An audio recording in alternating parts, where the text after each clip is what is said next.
My name is Mason. I'm 21 now, but this happened when I was 16. It still creeps me out to talk about. Even years later, I was sleeping over at my friend Carter's house. We live in the same neighborhood in Colorado, so getting there was just a 5-minute walk with my backpack and a hoodie. A huge winter storm had rolled in overnight, the sort that makes the streets vanish under white waves. School called it early, official snow day. We were ecstatic. That night was ordinary, the good kind of ordinary. We stayed up late playing video games, trash talking, eating everything in the pantry, and laughing at jokes that wouldn't be funny in daylight. Nothing strange at all. Morning came slow and silent. Snow piled against the windows like someone had stacked clouds outside. Around 11, I went to the bathroom, and Carter was in the kitchen building the kind of monster sandwich only a teenager would dare. Then the doorbell rang. Not a polite tap, a firm, sharp, insistent chime that cut through the quiet house. We both froze, not scared exactly, just surprised. Our neighborhood was calm, friendly, the kind of place where doorbells usually meant a package or a neighbor with cookies. We walked to the door together. Carter peeked through the peephole, and I stood just behind his shoulder. A man was on the porch, no coat, no gloves, just shorts and a t-shirt in a blizzard. He looked mid-20s, short black hair, maybe 5'10", breathing fast like he'd been running. Then we heard his voice through the door, urgent, raw. "Hey, help me, please. If anyone's in there, I'm in trouble. Please." I swallowed and blurted out, "Who are you? What's going on?" Carter shot me a look and tapped my arm like, "Don't answer." Too late. The man started pounding the door, not with rage, but with desperation that felt wrong. "Open up. I need inside. Now." Every instinct said no. We backed away, hurried down the stairs, and slipped into a hideaway in the basement behind a stacked shelf, a spot Carter's dad had shown him for tornado drills. We crouched there, trying to breathe quietly, phones in our hands, palms sweating. Carter called his mom Erin at work. She was only 5 minutes away, and she said she was coming home immediately. We had just ended the call when we heard it. Footsteps upstairs, slow, deliberate, snow squeaking off shoes on a hardwood. Carter whispered, "That's not my mom." He looked at me, wide-eyed. "We can't just sit here, man. We have to move." I whispered back, "If we run, he might hear us. If we stay, he might find us." Above us, a floorboard creaked, as if someone was testing each step. The sound got closer to the basement door. Carter pointed to the small egress window near the ceiling. We go out there. I didn't love the idea, but I loved it more than the footsteps. We eased the basement door open just enough to slip into the main room, then crawled under the window. I cupped my hands. Carter stepped into them, shoved the lock, and wrestled the window up. A gulp of freezing air hit us. He squeezed through, boots kicking, then reached back for me. I dragged the wooden coffee table under the window and climbed. Carter grabbed my wrist and hauled with everything he had. The window frame scraped my jacket. For a second I was stuck, and then I popped out into a drift of powder. We landed in the side yard, snow blasting into our faces, our breath smoking in the air. We spun toward the corner of the house, and there he was, standing 10 feet away, in shorts and a t-shirt, skin blotched red from the cold, eyes flat and weirdly bright. He wasn't shivering, he just stared. That stare felt wrong, like he was measuring us, not seeing us. "Hey," he said, voice steady now, too steady. "Come here." Nope. We bolted. We cut around the corner and sprinted down the driveway. At that exact moment, a car turned into the driveway through a spray of slush. It was Erin, Carter's mom. We reached her door as she threw it open. "Get in, now." The man stopped at the top of the driveway. He saw Erin, saw us climb into the car, and his face flickered like a light going out. He pivoted, turned, and ran down the street, disappearing between two houses into the white blur of the storm. Erin locked the doors, called 911 with a sharp calm that made both of us finally breathe. Within minutes, the police arrived, lights spinning blue through the falling snow. We gave our statements, every detail, the clothes, the voice, the eyes. The officers listened, exchanged a look, and one of them asked quietly, "Did he look like this?"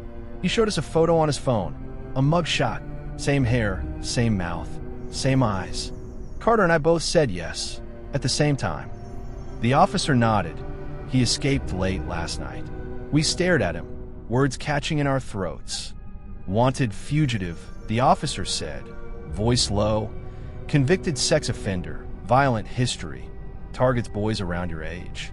My stomach went cold in a way the snow could never manage. That evening, the police called back. They caught him a few miles away, trying to get into another house. He was headed back to prison, and not for a short time. After the officers left, the house felt smaller, somehow thinner, like we could see the shape of danger pressed against the walls we'd always trusted. Carter and I didn't celebrate the snow day anymore. We just sat with mugs of hot chocolate clutched in both hands, letting the heat soak into our fingers. For weeks after, I kept hearing that doorbell in my sleep, kept seeing the man's bare arms in the storm, kept feeling that stare, the one that didn't see a person, just an opportunity. People always ask what I learned. Here it is, simple as I can say it. Don't open the door to danger dressed like an emergency.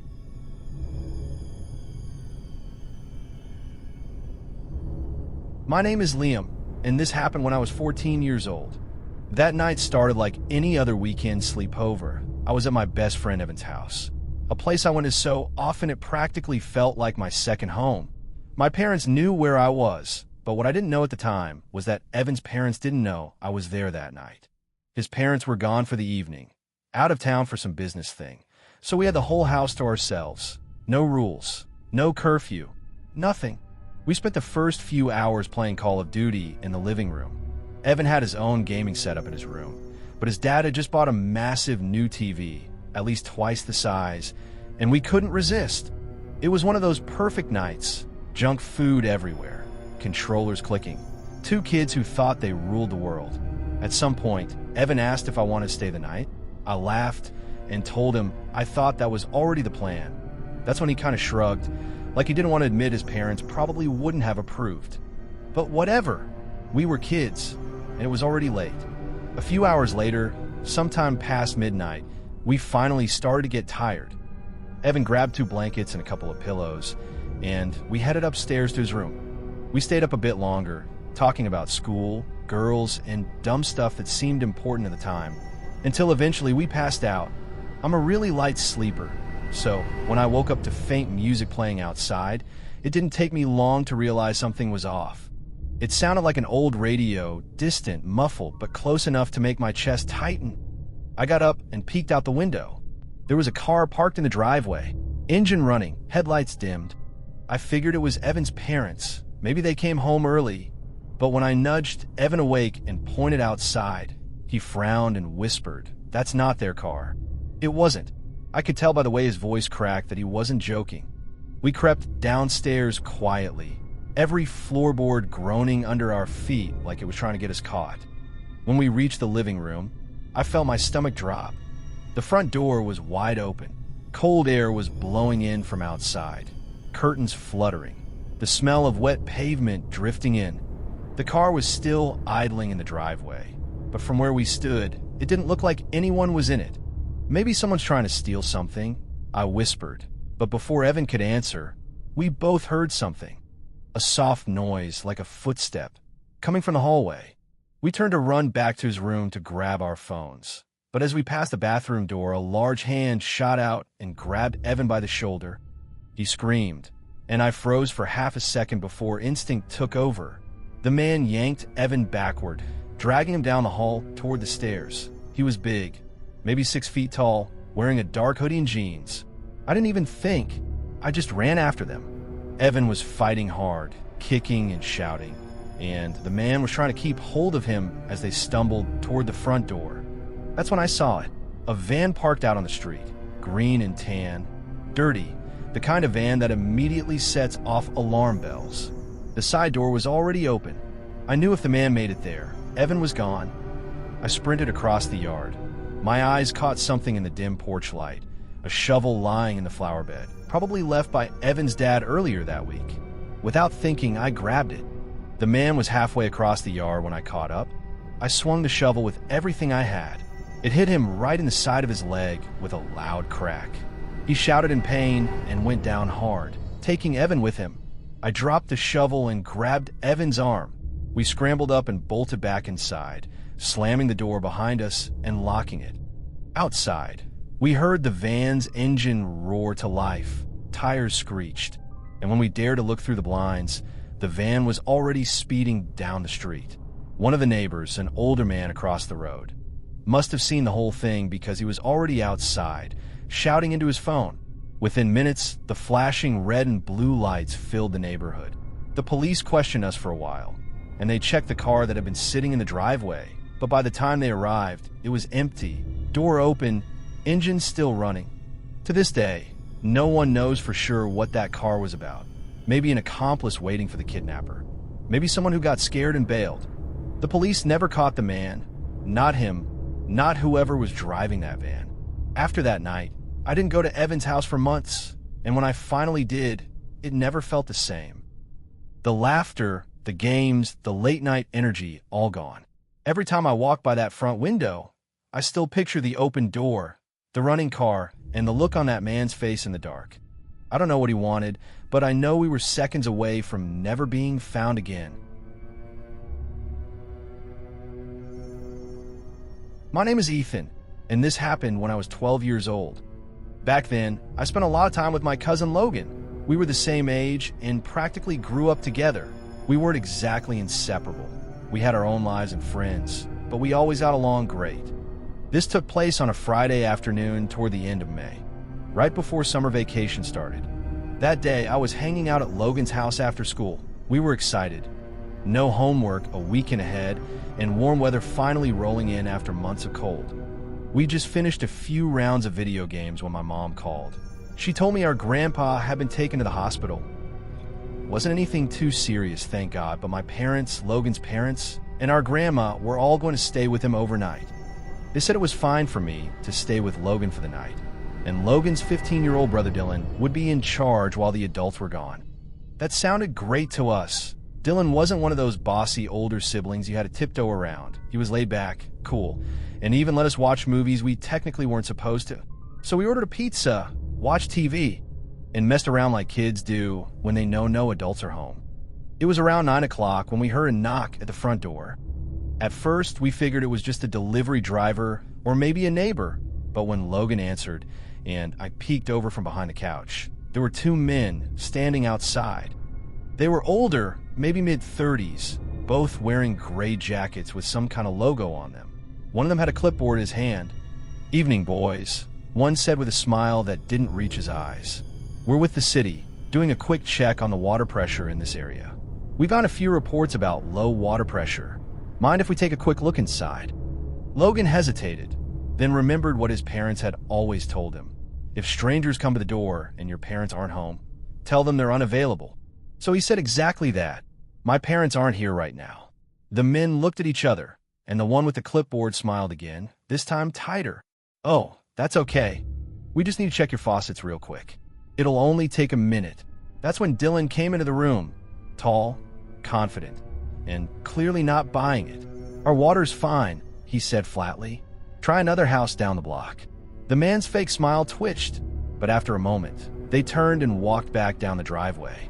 We all looked at each other, shrugged, and went back to our pizza like it was nothing. But looking back now, the way those guys hesitated, the way they scanned the windows as they left, it gives me chills. We stayed up a little longer, then decided to sleep in Dylan's room. The one he shared with Logan. Dylan handed me a sleeping bag, and I laid it on the floor next to their beds. We stayed up talking until we couldn't keep our eyes open anymore. The next morning, I woke up early. The house was quiet, pale sunlight coming through the blinds. I had to pee, so I got up quietly and went to the bathroom down the hall. When I came out, I heard something faint, a soft clatter, coming from the far end of the house near the family room. At first, I thought maybe Logan or Dylan had gotten up, but when I went back into the bedroom, they were both still asleep. My stomach dropped. I shook Logan's shoulder. "Wake up," I whispered. "Someone's in the house." That got Dylan up instantly. He motioned for us to stay behind him as he crept toward the hallway. When we turned the corner into the family room, we froze. The two men from the night before were inside. One was rummaging through a drawer. The other had a small duffel bag half full of stuff from the living room, jewelry, electronics, whatever they could grab. They both looked up, and the one closest to us slowly pulled a knife from his belt. Everything seemed to happen in slow motion after that. "Run!" Dylan shouted. We turned and bolted for the front door. My heart was pounding so hard I could feel in my ears. Dylan grabbed the lock and yanked the door open just as one of the men lunged toward us. We spilled out onto the porch, barefoot and in our underwear, screaming for help. And by some miracle, a patrol car was driving down the street at that exact moment. We ran straight into the snow-dusted front yard, waving our arms. The officer stopped, jumped out, and immediately called for backup when he saw how terrified we were. Within minutes, 2 more cruisers pulled up, lights flashing red and blue against the houses. The officers went in and came out a few minutes later with both men in handcuffs. They had broken in through a laundry room window with a broken latch and had clearly targeted the house because they'd seen our parents leave. They figured we were just kids, easy to scare, easy to rob. But what really got us was what happened next. While we stood outside talking to the police, a few neighbors came out to see what was going on, including some kids from our school. That's when Logan and I realized we hadn't exactly stopped to put on clothes when we ran. There we were, standing in the middle of the yard in nothing but our boxers, surrounded by flashing lights, police officers, and half the neighborhood. For the rest of the school year, we were known as the Underwear Heroes. Everyone laughed about it. Even the teachers. But to this day, whenever I think about that night, all I can picture are those 2 men at the door, that fake city logo, that clipboard. They weren't checking water pressure. They were checking to see who was home.